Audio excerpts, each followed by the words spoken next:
హెచ్సిఓలో ఇప్పుడు తెగాద నడుస్తున్న భూములు పరిపూర్ణంగా ప్రభుత్వ భూములు. అది ఇప్పుడు అదేంటి భరత్ ఐఎంజీ భరత్ అనే సంస్థకి చంద్రబాబు నాయుడు ల్యాండ్స్ ఇచ్చినారు. దాని మీద కేసు వేసింది ఎవరు? దివంగత నేత రాజశేఖర రెడ్డి గారు. తర్వాత కోర్టుకు పోయింది. కోర్టు తేల్చి చెప్పింది ఇది ప్రభుత్వ భూమి అని. ఎప్పుడైతే ఐఎంజీ భరత్కి ఈ భూములు అప్పచెప్పినారో దాని బదులు భూములు హెచ్సికి ఇవ్వడం జరిగింది. ఇవాళ అదనంగా వాళ్ళు కావాలని కోరుతున్నారు. అది తదుపరి నిర్ణయం ఏముంటుంది ప్రభుత్వం తీసుకుంటుంది. కానీ ఈ భూములు హెచ్సి భూములని రాంగ్ ప్రచారం ఏదైతే ప్రతిపక్షాలు చేస్తూ ఉన్నాయో ఇది ప్రజలు తెలుసుకోవాల్సిన అవసరం ఉన్నది. హెచ్సిఓ భూముల్ని ఐఎంజీ భరత్ సంస్థకి ఇచ్చినప్పుడు దాని బదులు భూమి హెచ్సికి ఇవ్వడం జరిగింది. ఆ భూమి బదలాంపు జరిగింది. ఆ బదలాంపు మీద హెచ్సి ఆనాడు రిజిస్టార్ నరసింహ గారు సొంతం కూడా పెట్ట జరిగింది. సో ఈ భూములు హెచ్సి భూములు కావు, ఇది ప్రభుత్వ భూములు. అయినప్పటికీ కూడా ప్రభుత్వ అవసరాలు ఏ రకంగా ఉంటే ఆ రకంగా చేసుకోవడానికి ప్రభుత్వం సిద్ధంగా ఉంది.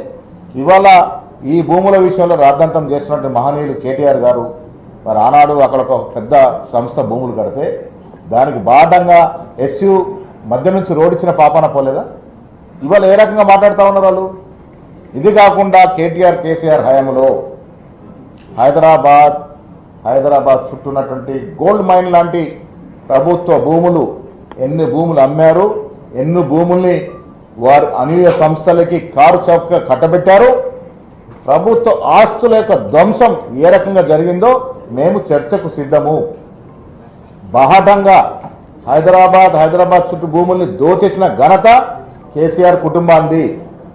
దీనికి ఎక్కడికైనా చర్చకు సిద్ధం, మేము నిరూపించడానికి సిద్ధం. అసలు ప్రభుత్వ గోల్డ్ మైన్ లాంటి భూములను కాజేసిన మీరు ఇలా మా మీద బట్టగాల్చి వేసే ప్రయత్నం చేస్తా ఉన్నారు. ప్రజలు విఘ్నులు అర్థం చేసుకుంటారు. దీంట్లో మనం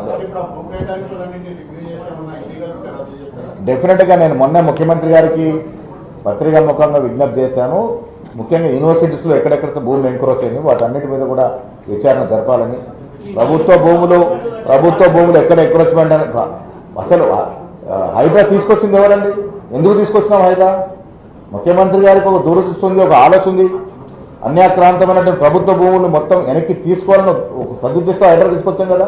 దాన్ని కూడా అవాస్తవాలు చేసే ప్రయత్నం చేశారు. ఎందుకంటే హైడ్రా సంపూర్ణంగా విజయవంతమైతే పోయే భూములను టీఆర్ఎస్ నాయకులే కదా, ఆనాటి మంత్రులే. కాబట్టి హైడ్రా మీద రాద్ధాంతం చేశారు. ఇలా మూసి మీద రాద్ధాంతం చేస్తూ ఉన్నారు.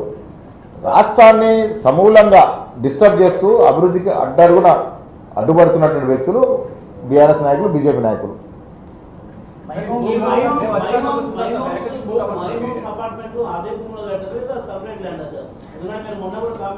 డెఫినెట్గా మాకు అనుమానం ఉన్నాయి. మై హోమ్ భూములు కట్టినటువంటి ప్రదేశము హెచ్సియుకు ఆనుకునే ఉంది. ఆ దాంట్లోనే కట్టారని నేను అంటా ఉన్నాను. దాంతోపాటు వారు ఇచ్చిన రోడ్ ఏదైతుందో హెచ్సియు క్యాంపస్ నుండే రోడ్ ఇచ్చారు. 100 ఫీట్స్ రోడ్డు ఎట్లా ఇస్తారు? ఏ రకంగా ఇచ్చినారు అప్పుడు కేటీఆర్? దాని మీద మాట్లాడండి ఫస్ట్. డెఫినెట్గా ఇప్పుడు చర్యలు అనేవి ఏదైనప్పుడు కాళేశ్వరం మీద విచారణ జరుగుతూ ఉంది. మీకు మాకు అందరూ తెలుసు కాళేశ్వరంలో విపరీతమైన అవినీతి జరిగిందని. బట్ చర్య తీసుకోవడానికి కాంక్రీట్ ఎవిడెన్స్ కావాలి, డాక్యుమెంట్ కావాలి. అందుకే అవన్నీ నేను అందుకే ముఖ్యమంత్రి గారిని ఆ రోజు నేను గాంధీ భవన్లో చెప్పాను, సమూలంగా దీని మీద విచారణ జరపాలి.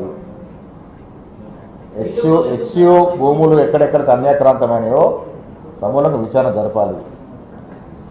హెచ్సియు భూములు అన్యాక్రాంతమైన దాని మీద మాట్లాడతలేరు. కానీ హెచ్సికి సంబంధం లేకుండా ప్రభుత్వ భూమి మీద మీరు మాట్లాడుతూ ఉన్నారు. ఇవాళ ఆడ సాగు చేసే ప్రయత్నం చేసింది పరిపూర్ణంగా ప్రభుత్వ భూమి. అది విద్యార్థులకు కూడా తెలుసు అది. Thank you.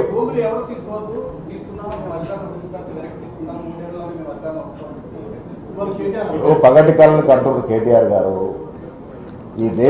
ఈ రాష్ట్రాన్ని విచ్చలవిడిగా దోసుకొని ఈ రాష్ట్ర ఖజానాని 600 లక్షల కోట్ల అప్పులో ముంచి అధోగతి చేసి ఆర్థిక విధ్వంసము, భూములు విధ్వంసం చేసిన వ్యక్తులు ప్రజలు వాళ్ళని ఎన్నుకుంటారేమో ఎందుకు అనుకుంటా ఉన్నారు మీరు?